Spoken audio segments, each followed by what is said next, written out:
Hi friends, welcome back to my channel. ఈ రోజు మీకు ఈ సీరియల్లో ఏం జరిగిందో తెలుసుకోవాలి అనుకుంటున్నారా? అయితే వెంటనే మనం సీరియల్లోకి వెళ్ళిపోదాం. ఇక ప్రేమ ప్రవర్తనను చూసి ధీరజ్ తట్టుకోలేక గుడిలో నుంచి బయటకైతే వచ్చేస్తాడు. అలాగే ప్రేమ కూడా పదే పదే ధీరజ్ విషయంలో తను చేసిన పొరపాటు పనులకి తనలో తను కుమిలిపోతూ ఉంటుంది. ఇక ధీరజ్ అలా నడుచుకుంటూ రావడంతో ఒక పెద్ద ఆయన ఉన్నట్టుండి కళ్ళు తిరిగి పడిపోబోతాడు. ఇక వెంటనే ధీరజ్ అతన్ని చూసి బాబాయ్ బాబాయ్ అనుకుంటూ ఆయనైతే పట్టుకుంటాడు. ఇక చుట్టుపక్కల వాళ్ళందరూ గుమిగూడటంతో ఆయన మొహం మీద నీళ్లు కొట్టగానే ఒక్కసారిగా ఆయన కళ్ళు తెరుస్తాడు. అదే టైంలో ఆయన భార్య నడుచుకుంటూ వచ్చి, ఎవయ్యా, ఎక్కడికి వెళ్ళావయ్యా? ఉదయం నుంచి ఏమీ తినలేదు, చూడు ఎలా కళ్ళు తిరిగాయో అంటూ ఇక అతనికి తన చేతిలో ఉన్న ప్రసాదాన్ని తినిపిస్తూ ధీరజ్ వైపు చూసి రెండు చేతులెత్తి దండం పెడుతుంది.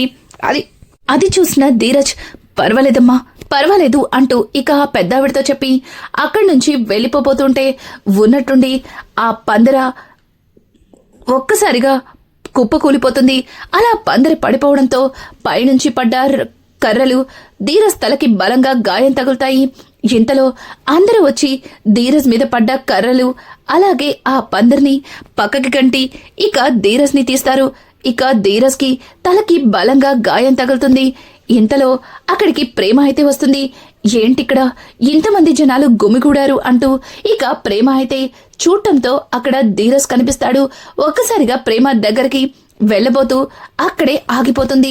ఇక అలాగే ధీరజ్ పరిస్థితిని దూరం నుంచి గమనించిన తన కుటుంబం చాలా ఎమోషనల్ గా బాధగా పరిగెత్తుకుంటూ అక్కడికైతే వస్తారు. అలాగే ధీరజ్ ని చూసి ఇంకా వేదవతి అయితే, అయ్యయ్యో ఎంత పని జరిగింది, ఎంత పెద్ద దెబ్బ తగిలింది అంటూ ఇక ధీరజ్ కి తలకి కట్టు కడుతూ ఉంటుంది.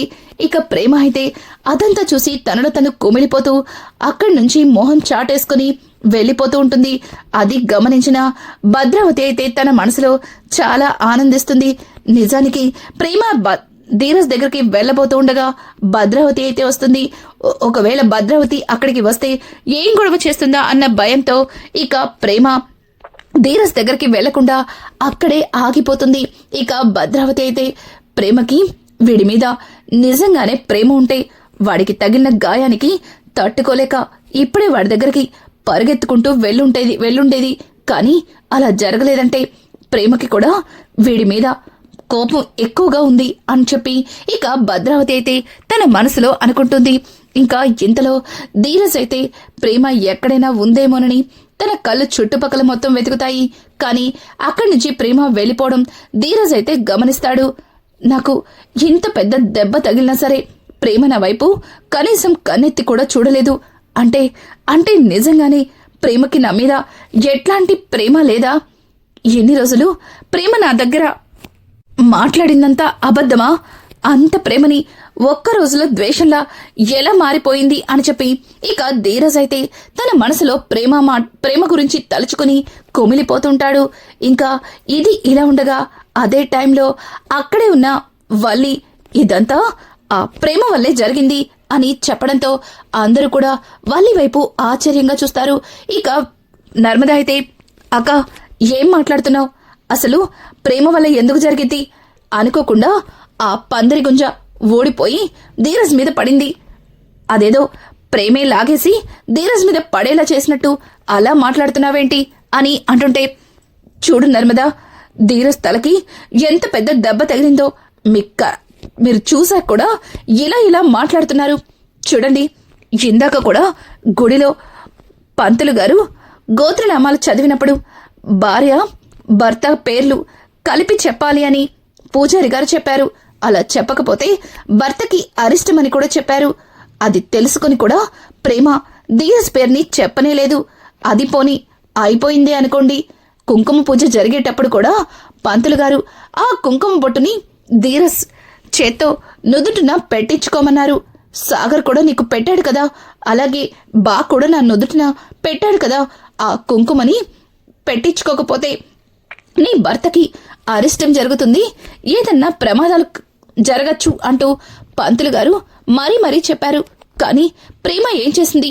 ఎవరెలా పోతే నాకెందుకు, ఎవరి గురించో నేనెందుకు ఇదంతా చెయ్యాలి అన్నట్టుగా తను ఆ బొట్టుని పెట్టించుకోలేదు.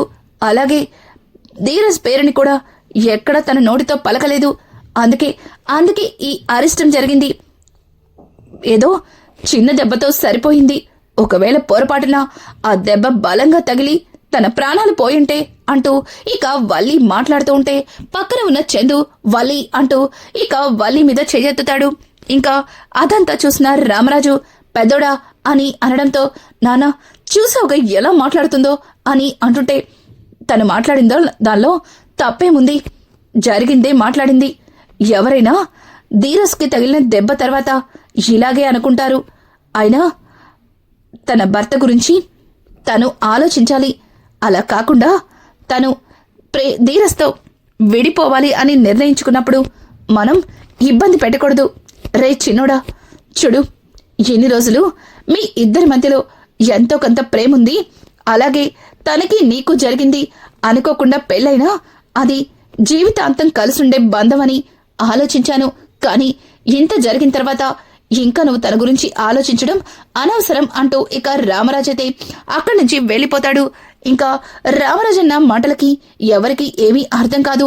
సుకన్య అయితే ఇంకా వల్లితో, ఒసే వల్లి, మీ మావయ్య ఏమన్నాడే, నాకు కొంచెం కూడా అర్థం కాలేదు అని అంటుంటే, ఒసే సుక్కు, మా మావయ్య గారు ఏమన్నారంటే ఆ పేమాకి విడాకులు ఇచ్చేయమని చెప్పారు అని అంటుంటే, ఒక్కసారిగా సుక్కు, ఏంటి ఆ మాటలో అంత అర్థముందా అని అడగడంతో, అవునే, అదే అర్థమైంది.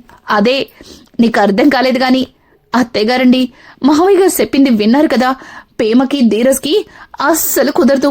అందుకే మావయ్య గారు చెప్పినట్టు పేమకి విడాకులు ఇచ్చేస్తే సరిపోతుంది అని అంటుంటే, ఒక్కసారిగా చందు వల్లి మాటలకి కోపంతో రగిలిపోయి ఈసారి లాగి చెంప పగలకొడతాడు. ఇక వల్లి బా అని అంటుంటే, నోర్మోయ్, ఇంకొక్క మాట మాట్లాడావంటే చంపేస్తాను. అసలు ఏంటే, ఇందాక నుంచి ఊరుకుంటుంటే తెగ రెచ్చిపోతున్నావు. నాన్న ముందు నోటికొచ్చినట్టంతా వాగుతున్నావు. అసలు నాన్నగారు ప్రేమతో విడిపోమ్మని, ప్రేమకి విడాకులిమ్మని చెప్పలేదే. అదంతా నువ్వే ఊహించుకుంటున్నావా, లేకపోతే ఇలా జరిగితే బాగుంటుందని ఇలా జరగడానికి ఏమన్నా కుట్రలు ప్లాన్ చేస్తున్నావా అంటూ ఇక చందు అయితే వల్లిని అడుగుతూ ఉంటే, వల్లి, అయ్యో బా, నీకు అట్టా అర్థమైందా? ఇద్దరికి కుదరదని, పీమకి ధీరజ్ మీద ఎట్టంటి ప్రేమ లేదని మావయ్య గారు అన్నారు కదా. ఇక ఈ విషయాన్ని ఇక్కడితో వదిలేయండి, ఇంటికెళ్ళాక మాట్లాడుకుందాం అంటూ ఇక వేదవతి అయితే వల్లి మీద గట్టిగా అరుస్తుంది. వల్లి, అది అత్తయ్య గారు అని అంటుంటే, ఏయ్, ఒక్కసారి చెప్తే నీకు అర్థం కదా, ఇంటికెళ్ళాక మాట్లాడుకుందాం అన్నాను కదా అంటూ ఇక వేదవతి అయితే వల్లి మీద గట్టిగా చిరాకు పడ్డంతో ఇక వల్లి సైలెంట్ అయిపోతుంది. కానీ తన మనసులో, మావయ్య గారు పేమకి విడాకులిచ్చేమని చెప్తారు. ఖచ్చితంగా అదే జరిగితే ఇక పేమ జీవితంలో ఆ ఇంట్లో అడుగు పెట్టదు. ఇక మిగిలింది ఈ నర్మద, ఈ సిరతపుల్ని ఏదో ఒకటి చేసి బోన్లో పెట్టేయాలి అని చెప్పి ఇక వల్లి అయితే నర్మద వైపు ఎగదిగా చూస్తుంది. నర్మద, ఏంటి అలా చూస్తున్నావు? ప్రేమ ఇంటి నుంచి వెళ్ళిపోయింది, తర్వాత నేనే నీకు టార్గెట్ అనేగా అని అనడంతో, అయ్ బాబాయ్, ఇది మనసులో విషయాల్ని ఇట్టే చదివేసిద్ది, సానా తెలివైంది, దీని దగ్గర కుతంతా జాగ్రత్తగా ఉండాలి అంటూ వల్లి తన మనసులో అనుకుంటూ, చూడు సెల్లయ్, నేనెందుకు అట్టా అనుకుంటాను? ప్రేమ వెళ్ళిపోయినందుకు మీరెంతలా బాధపడుతున్నారో నేను కూడా అట్టాగే బాధపడుతున్నాను. కానీ మీరే నన్ను అస్సలు అర్థం చేసుకోరు అంటూ ఇక వల్లి, రావే సుక్కు, వీళ్ళు ఎప్పుడు నన్ను అర్థం చేసుకోరు, కనీసం నా బాధని దేవుడికన్నా చెప్పుకుందాం అంటూ ఇక వల్లి అయితే సుకన్య చెయ్యి పట్టుకుని అక్కడి నుంచి పక్కకి తీసుకెళ్లిపోతుంది. ఇంకా నర్మద వేదవతితో, అత్తయ్య, వల్లి అక్క తను మావయ్య గారి మనసులో విషయాన్ని బాగానే అర్థం చేసుకుంది, కానీ ఆ విషయాన్ని మనమే తీసుకోలేకపోతున్నాం. ఒక విధంగా చెప్పాలంటే మావయ్య గారు చెప్పిన మాట ఇండైరెక్ట్గా ఇదే అత్తయ్య అని అంటుంటే ఇక వేదవతి అయితే, ఏం మాట్లాడుతున్నావే, అసలు ఆయన ఎందుకు ప్రేమకి విడాకులిమ్మంటారు అని అంటుంటే, అది కాదత్తయ్య, ఏ భార్య అయినా సరే భర్త మీద అలిగినా కోపంగా ఉన్నా అది కొంతవరకే, కానీ ఇలా బయటికి వచ్చాక కూడా ప్రేమ ప్రవర్తన అలాగే ఉంది. అంటే ప్రేమకి నిజంగానే ధీరజ్ మీద అంత ద్వేషం ఉన్నట్టే కదా.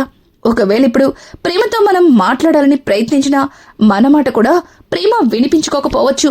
ప్రేమకి నిజం తెలియాలి అంటే ఎవరైతే ఈ కుట్రకి ప్లాన్ చేశారో వాళ్ళ నోటితోనే ప్రేమ వినాలి అని చెప్పడంతో, అయితే మా అక్కెందుకు చెప్తుంది? అస్సలు చెప్పదు. ఇక ఆ వల్లి జిత్తుల మరి నక్క తను దొరికినప్పుడు తనకి అనుగుణంగా మార్చుకుంటుంది అంటూ ఇక వేదవతి అయితే నర్మదతో మాట్లాడుతూ ఉంటే, ఇంకా పక్కన ఉన్న ధీరజ్, వదినా నా కోసం మీరు ఇబ్బందులు పడద్దు. ఒకవేళ నిజంగా ప్రేమ నాది స్వచ్ఛమైన ప్రేమ అయితే ఖచ్చితంగా తిరిగి మళ్ళీ తన దగ్గరకు వస్తుంది అంటూ ఇక ధీరజ్ అయితే తలని పట్టుకుంటూ అక్కడి నుంచి ఇంకా వెళ్ళిపోతాడు.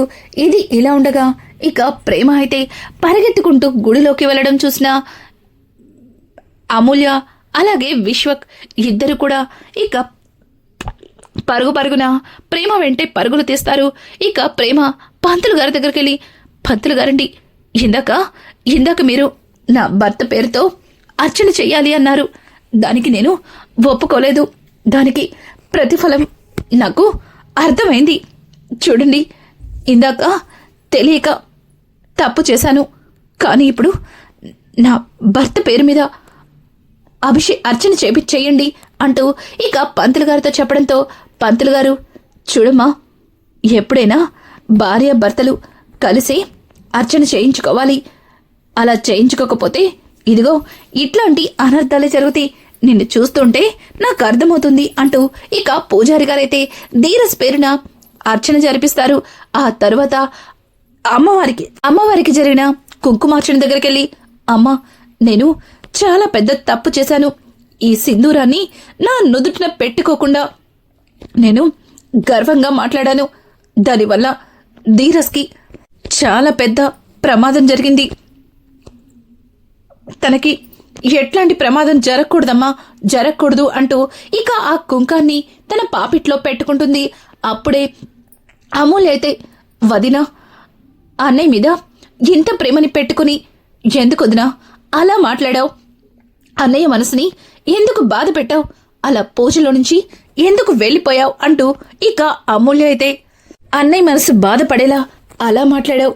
ఇప్పుడేమో అన్నయ్యకి చిన్న గాయం తగిలేసరికి తట్టుకోలేక మళ్ళీ నువ్వు చేసిన పొరపాటుల్ని సరిదిద్దుకోవాలనొచ్చావు. చూడు వదినా, ఇంత ప్రేమని పెట్టుకుని ఎందుకలా ప్రవర్తిస్తున్నావు? వదినా, అనవసరంగా నువ్వు అన్నయ్యకి దూరంగా ఉండి తప్పు చేస్తున్నావేమో అనిపిస్తుంది అని చెప్పడంతో ఇక ప్రేమ, చూడు, నేనెలాంటి తప్పు చేయలేదు. అయినా నేను ఏం చేస్తున్నానో చూడమని మీ అన్నయ్య పంపించాడా అని అడగడంతో పక్కన ఉన్న విశ్వక్, ప్రేమ, నువ్వు కాస్త చెప్పేది విను. ఎందుకలా చేస్తున్నావు? నిజానికి ధీరజ్ బావా ఆ రోజు నాన్నని కొట్టడానికి, నీ విషయంలో అలా మాట్లాడడానికి చాలా పెద్ద కారణమే ఉంది. అది నీకు తెలియక నువ్వు ధీరజ్ మీద అంత కోపాన్ని పెంచుకున్నావు అని అంటుంటే, ఓ, అయితే నువ్వు కూడా వీళ్ళ వైపే మారిపోయావన్నమాట. చూడ్రా, ఆ రోజు ఏం జరిగిందో నా కళ్ళారా చూశాను, నా చెవులారా విన్నాను. ఎవరని చెప్పినా నేను అస్సలు నమ్మను అంటూ ఇక ప్రేమ అయితే అక్కడి నుంచి వెళ్ళిపోతుంది. ఇక ఇది ఇలా ఉండగా భద్రావతి ఒక దగ్గర నిలబడి ఉండగా ఇక భద్రావతి దగ్గరికి వల్లి అయితే వస్తుంది. వల్లి భద్రావతి వైపు చూసి, ఏవండి, ఇంతవరకు జరిగింది సరిపోదా? ఇంకా ఏం జరగాలి? త్వరగా ప్రేమని తీసుకుని ఇక్కడి నుంచి వెళ్ళిపోమని చెప్పాను కదా అని అంటుంటే, ఏయ్, ఏంటలా అరుస్తున్నావు? నేను కూడా అదే చేయాలనుకుంటున్నాను. కానీ ఎక్కడ ప్రేమ నాతో ఎక్కడొస్తుంది అని. అయినా ఏం జరిగినా ప్రేమ వాళ్ళ మాటలు అస్సలు వినదు. నేను చెప్తున్నాను కదా అని అంటుంటే, ఏంటి, ఇందాక ధీరజ్కి దెబ్బ తగిలితే ప్రేమ దగ్గరికి రాలేదనేగా మీ ధైర్యం? చూడండి, ప్రేమ ఇక్కడ ధీరజ్ దగ్గరికి రాకపోయి ఉండొచ్చు, కానీ గుడికి వెళ్ళి ధీరజ్ పేరు పెట్టి చెయ్యవలసిన పూజలన్నీ చేయించేసింది. ఇందాక పర్వాలేదు, నేను చేయించును అంటూ మాట్లాడిన తనే ఇప్పుడు వాటన్నింటినీ పూర్తి చేసింది. పైగా అమ్మవారి కుంకుమని తన పాపిట్లో కూడా పెట్టుకుంది.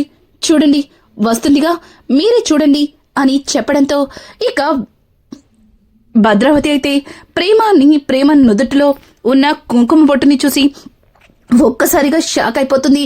ఇక వల్లి, చూడండి, ఇంకాసేపు మీరు ఇక్కడే ఉంటే ఏదో ఒకటి చేసి ప్రేమ మనసుని మార్చేస్తారు. ఆ తర్వాత ప్రేమ ఇక జీవితంలో మీ గడపెక్కదు, అలాగే మిమ్మల్ని అసహ్యించుకుంటుంది అని చెప్పడంతో ఇక భద్రావతి, లేదు, వీల్లేదు, అలా ప్రేమ వెళ్ళిపోతుంటే చూస్తూ అస్సలు ఊరుకోను. ఎంత కష్టపడి ప్రేమని తిరిగి మళ్ళీ నేను నా ఇంటికి రప్పించుకుంది ఎందుకా అస్సలు కుదరదు. నేను ఇప్పుడే వెళ్ళి ప్రేమని తీసుకుని ఇంటికి వెళ్ళిపోతాను అని అంటుంటే, ముందు ఆ పని చెయ్యండి అంటూ ఇక వల్లి అయితే భద్రావతితో మాట్లాడుతూ ఉంటే, ఓ అయితే దీన్నంతటికి కారణం మీరా? చూడు బల్లక్కయ్, ఇంతవరకు నువ్వు ఎన్ని తప్పులు చేసినా నీ కోసం, నీ కాపురం కోసం నోరెత్తకుండా ఉన్నాను. కానీ నువ్వు మాత్రం నా జీవితాన్ని నాశనం చేయాలని చూసావు. అలాగే నా గురించి లేనిపోనివన్నీ ఇక్కడ మా అత్తతో చెప్పి మా అత్తని రెచ్చగొట్టావు.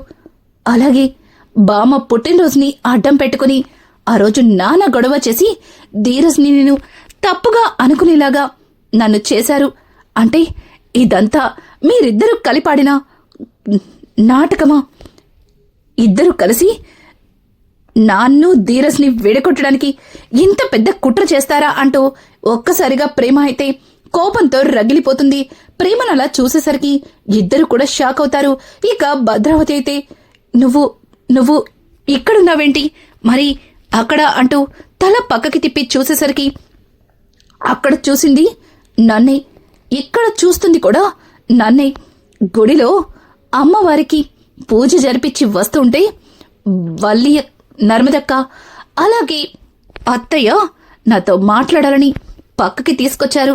అదే టైంలో ఇదిగో ఈ జిత్తులు మరి వల్లి నీతో మాట్లాడడం గమనించి ధీరజ్ మా ముగ్గురిని ఇక్కడికి తీసుకొచ్చారు. వాళ్ళు చెబితే నమ్ముండేదాన్ని కాదేమో, కానీ కళ్ళారా మిమ్మల్ని చూసిన తర్వాత నమ్మకుండా ఎలా ఉంటాను? ఏయ్, నువ్వు ఎంత పెద్ద తప్పు చేసినా నిన్ను బావగారిని ఏ రోజు కూడా విడగొట్టాలి అనుకోలేదు. అది నీ అమాయకత్వమని చూసి చూడనట్టుగా వదిలేశాను. కానీ నువ్వు నా భర్త నుంచి నన్ను వేరు చేస్తావా? ప్రాణానికి ప్రాణంగా ప్రేమించిన ధీరజ్ని నేను అపార్థం చేసేలా చేస్తావా నిన్ను అంటూ ఇక ప్రేమ కోపాన్ని తట్టుకోలేక వల్లి చెంప పగలకొడుతుంది. ఇక ఇంతలో దూరం నుంచి రామరాజు వస్తూ ఉంటే ఇంకా నర్మదా, వేదవతి ఇద్దరు కూడా, అదిగో మీ మావయ్య గారు వస్తున్నారు, ఇప్పుడే ఇది చేసిన వ్యవహారం మొత్తం మీ మావయ్య గారి ముందు బయట పెట్టాలి. 25 ఏళ్లుగా ఆయనకి నాకు మధ్యలో ఎటువంటి గొడవ రాలేదు. మొదటిసారి ఈ వల్లి వల్ల ఆయన నాతో 3 రోజుల నుంచి మాట్లాడట్లేదు. ఇప్పుడే నువ్వు చేసినవన్నీ చెప్తాను అంటూ ఇక వేదవతి కూడా వల్లితో మాట్లాడుతుంటే, వద్దత్తయ్య గారు అంటూ ఇక వల్లి మాట్లాడుతూ ఉండగా పక్కన ఉన్న నర్మదా, చూడక్క, నువ్వు ఒకరి జీవితాన్ని నిలబెట్టకపోయినా పర్వాలేదు, కానీ ఇలా ఎదుటి వాళ్ళ జీవితాలతో ఆడుకుని ఆనందపడ్డం అస్సలు మంచి పద్ధతి కాదు. నిన్ను బావగారిని విడగొట్టి నిన్నింటి నుంచి వెళ్లగొట్టడానికి నాకు నిమిషం సరిపోదు. కానీ కుటుంబం ఉమ్మడిగా ఉండాలని ఎన్ని రోజులు నేను నీ కోసం, నీ కాపురం కోసం ఆలోచించాను. కానీ నువ్వు మాత్రం మా మంచితనాన్ని చాతకానితనంగా తీసుకుని ఇలా ప్రేమ జీవితంతో ఆడుకుంటావా? నీలాంటి దానికి ఇక అవకాశం ఇచ్చేదే లేదు అంటూ ఇంకా నర్మద కూడా కోపంతో రగిలిపోతుంది.